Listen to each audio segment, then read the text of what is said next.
લોણેશ્વર મહાદેવ કી જય।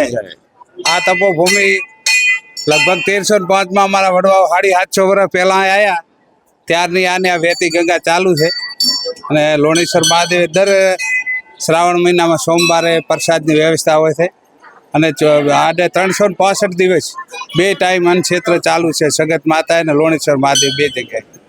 એટલે આ પાડવો વખતનું આ હડમ્બા વન હતું અને અત્યારનું ગેડી રહ્યું એ વખતે વિરાટ નગરી હતી। એટલે આ કરે કુંતા માતાજીનો એવો નિયમ હતો કે શંકરની દર્શન કર્યા સિવાય અન્ન જળ લેતા નહીં।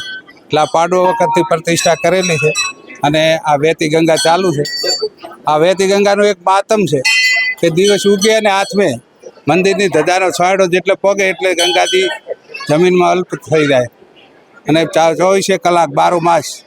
મારી હયાતીમાં પણ 2-3 દુષ્કાળ પડેલા છે 42-43 તો પણ અવિરત પાણીનો પ્રવાહ ચાલુ છે અને ભાવિક ભક્તો બનાસકાંઠા, પાટણ, મહેસાણા, કચ્છ, કાઠિયાવાડ જે લોકો દ્વારકા જાય તે પણ આ કરીને સગત માતા લોણેશ્વર મહાદેવ રોકાય છે।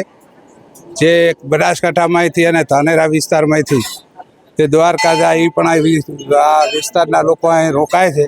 2 જગ્યાએ ધર્મશાળા છે અને અન્નક્ષેત્ર ચાલુ છે અને હાલવાવાળા હાલે જાય છે અને બધું ચાલે જાય। આ જગ્યા કયા તાલુકામાં આવી, કઈ જગ્યાએ આવી ને જગ્યાનું નામ? આ જગ્યાનું નામ લોણેશ્વર મહાદેવ, જજમ શેમાળો જજમનો લાગે છે, તાલુકો હાતરપુર, જિલ્લો પાટણ। માં motor driving, safe and sure driving. Driving એ શોખ સાથે આપની મોટી જવાબદારી પણ છે।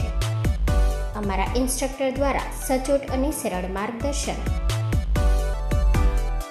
આપની રોજની તાલીમની માહિતી મેળવીને શું અધુરાશ છે એના ઉપર પૂરું ફોકસ કરાય છે।